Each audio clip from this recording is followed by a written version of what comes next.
Al efecto se deben establecer y seguir los protocolos técnicos científicos que correspondan, ya sea trate el relacionado con los casos de tortura, como es el protocolo de Estambul, o en el caso de ejecuciones extrajudiciales, que también se debe seguir, observar el protocolo de Minnesota. También, como parte de la investigación de casos relacionados con violencia contra la mujer, debe ser conducida para identificar no solo al responsable, sino cualquier patrón o práctica que pueda haber causado la muerte, y verificar la presencia o ausencia de motivos o razones de género que originan o explican la muerte violenta. De ahí es lo que se sigue, y para evitar y erradicar el flagelo de los feminicidios. Un Estado puede incumplir el deber de investigar, pues, por no ordenar, practicar o valorar pruebas que hubieran sido relevantes para el debido esclarecimiento, o el no haber seguido ciertas líneas de investigación con el fin de eludir la identificación o el análisis de los patrones sistemáticos.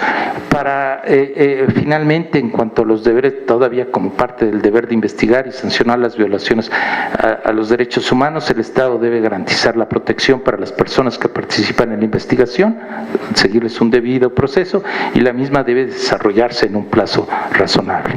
El deber de sancionar implica, pues, que tras una investigación diligente se sancionen a los autores materiales e intelectuales. No basta. En ocasiones se ha declarado internacionalmente responsable al Estado porque solo se ha sancionado al autor material, pero no al autor intelectual, o se ha seguido la línea de mando correspondiente cuando han llegado a ser agentes estatales los responsables de la violación de algún derecho humano.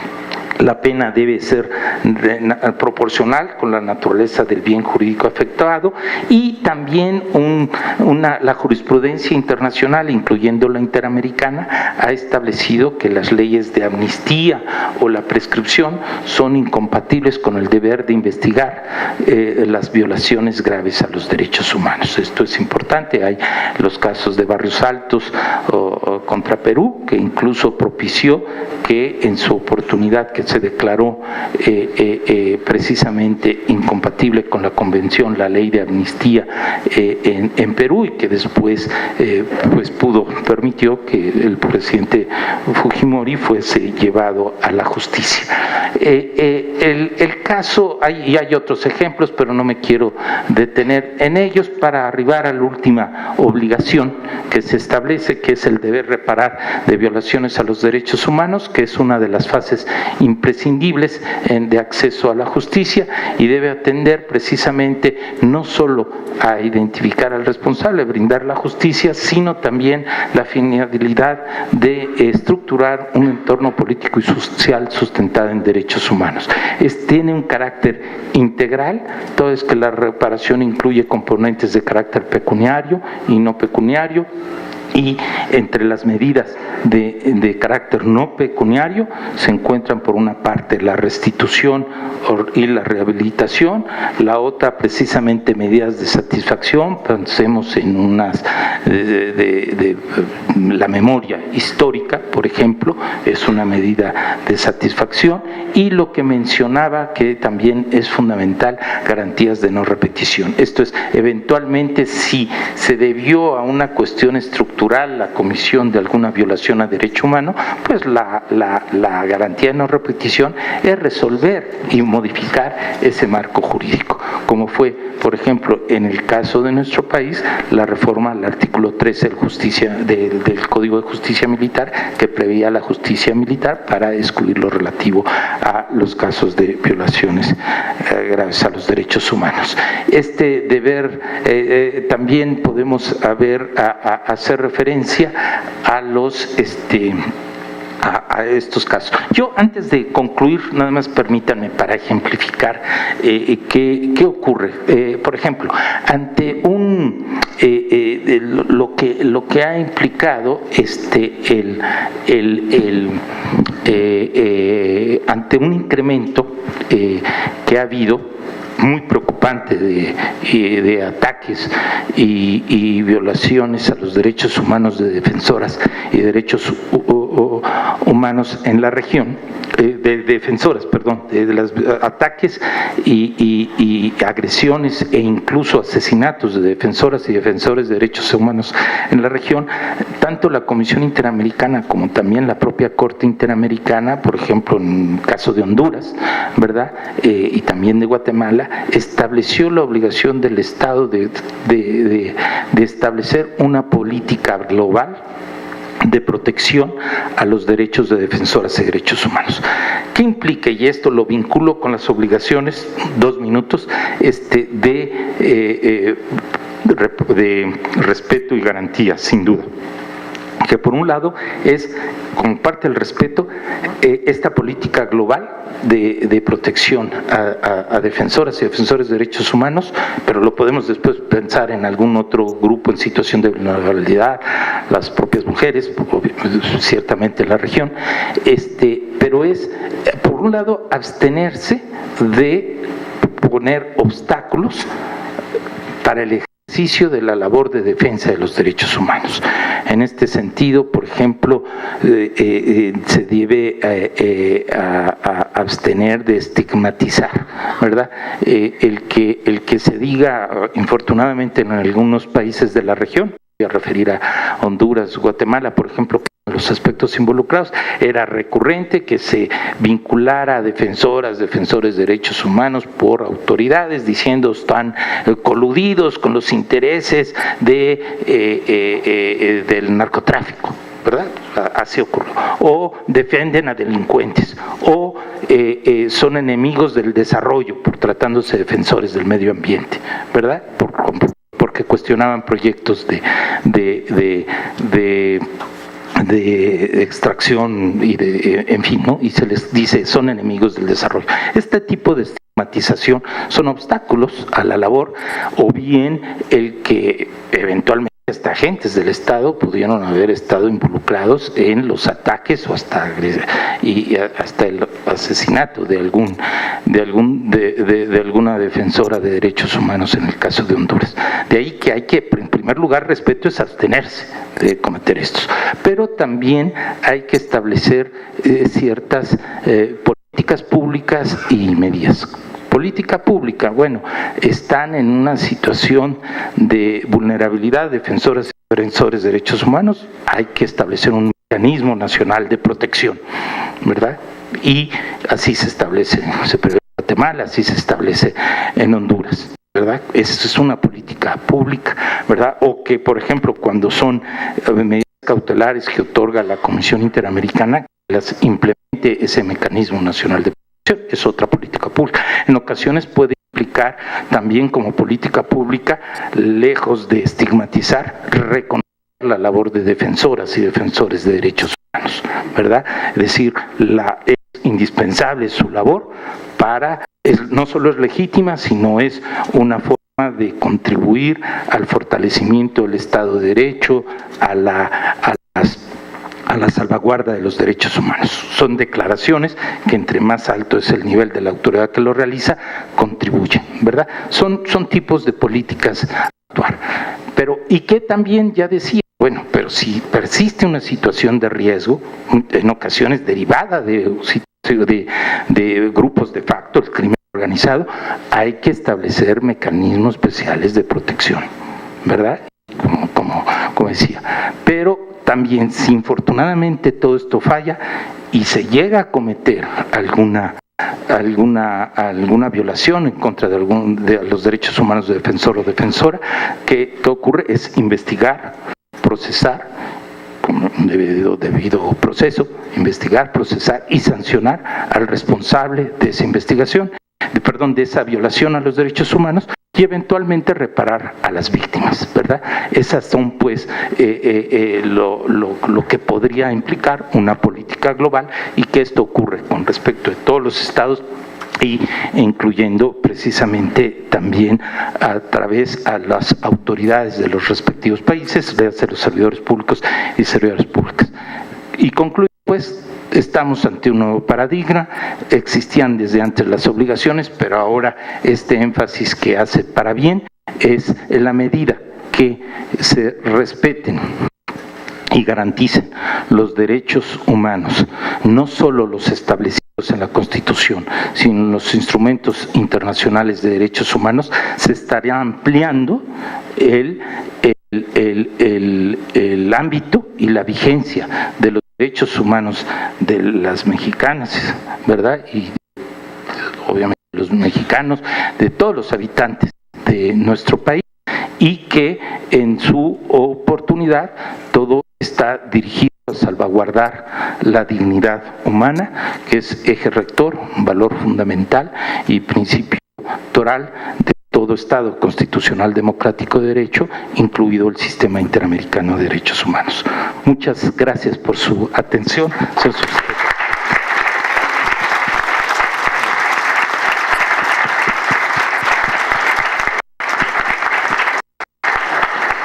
Muchísimas gracias, doctor Orozco. Sin duda es muy importante que los servidores públicos sepamos de todo lo que se está hablando cuando hablamos del respeto a los derechos humanos como un valor que está en el Código de Ética de los Servidores Públicos de la Administración Pública Federal.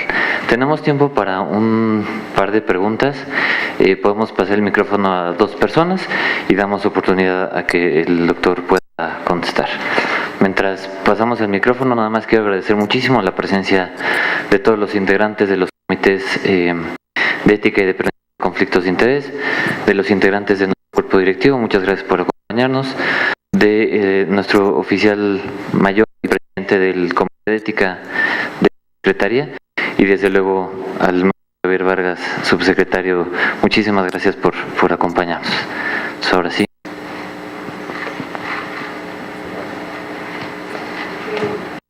Le pasan al micrófono, gracias. Gracias, Ana García, del Inca Rural.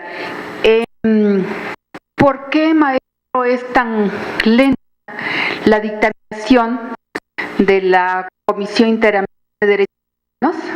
Veía yo que los hermanos Radilla pasaron 40 años para que resolviera.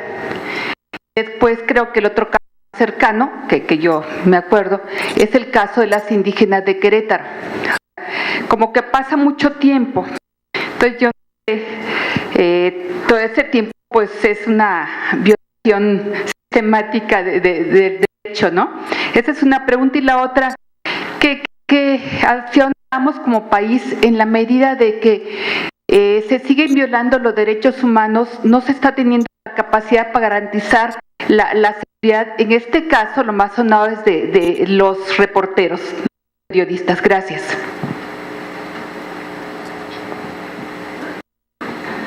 Muchas gracias. ¿Alguna otra pregunta? Allá atrás.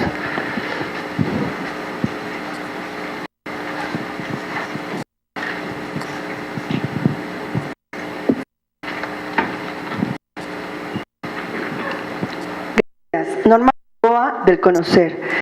Mi pregunta sería un poco, siguiendo la tónica anterior, los casos actuales que también se están sucediendo y que están muy ligados con el ejercicio del servidor público, en este caso jueces, ¿no? Por ejemplo, el caso de la chica que fue violada en Cruz, el amparo que le fue otorgado al juez porque así le dije, lo corrieron. ¿Qué pasa? Es decir, como no hay una... ¿Por qué no se sigue como de oficio y se tiene y hasta que esté clarísimo qué pasó y no se permiten este tipo de actos que están siendo nuevamente violación a los derechos humanos? Ahorita está sucediendo, espero que no vaya a proceder. Bueno, los otros casos sonadísimos, seguimos pendientes, es el caso de los chicos de Ayotzinapa, pero por otro lado, ahorita el tremendo choque hubo ahí en Reforma, que se mueren unos chicos, y ahora ya está esa sentencia. Espero que sea solo amarillismo, que los abogados del infractor dicen que no hay manera de demostrar que él fue el culpable. Entonces, ¿dónde están los derechos de los que murieron y estaban alcoholizados ni drogados como él, sus familias, ¿no? Entonces, ¿dónde papel de los servidores públicos para realmente hacer nuestra Constitución y respetar los derechos humanos. Muchísimas gracias, doctor, por favor. Muchas gracias a la Norma Gamboa por sus preguntas, en general a todos y todos su atención. Sí, uno de los desafíos, si no problemas más graves que tiene la Interamericana es el atraso procesal. La Comisión ha establecido un programa desde hace 3 años que creo ha venido dando resultados. Pero tenemos que mostrar como todo organismo público, ¿verdad?, que recibe fondos públicos, ¿verdad?, actuar con mayor eficacia y eficiencia. ¿Cuál es también un problema? Que infortunadamente, y que llega a ser una tragedia, ¿verdad?, en la región, lo admito, en el sentido de en qué medida este atraso procesal es la insuficiencia de recursos. Afortunadamente, o sea, para bien, y estamos muy reconocidos con los Estados miembros de la OEA, que han tomado una decisión y conferido o de crear instancias internacionales regionales para promover el avance y defensa de los derechos humanos. Pero esos órganos que han creado no han sido dotados de los recursos suficientes. El presupuesto ordinario de la OEA, ¿verdad?, que es de lo que principalmente recibe la Comisión Interamericana, alcanza para contar, y esto es público, 4 personas. Esto es un número, o sea, el personal de la Comisión Interamericana es menor al número de países miembros de los cuales tenemos la obligación de monitorear diariamente la situación de los derechos humanos y de recibir las peticiones y casos de cada de los diversos habitantes de la región.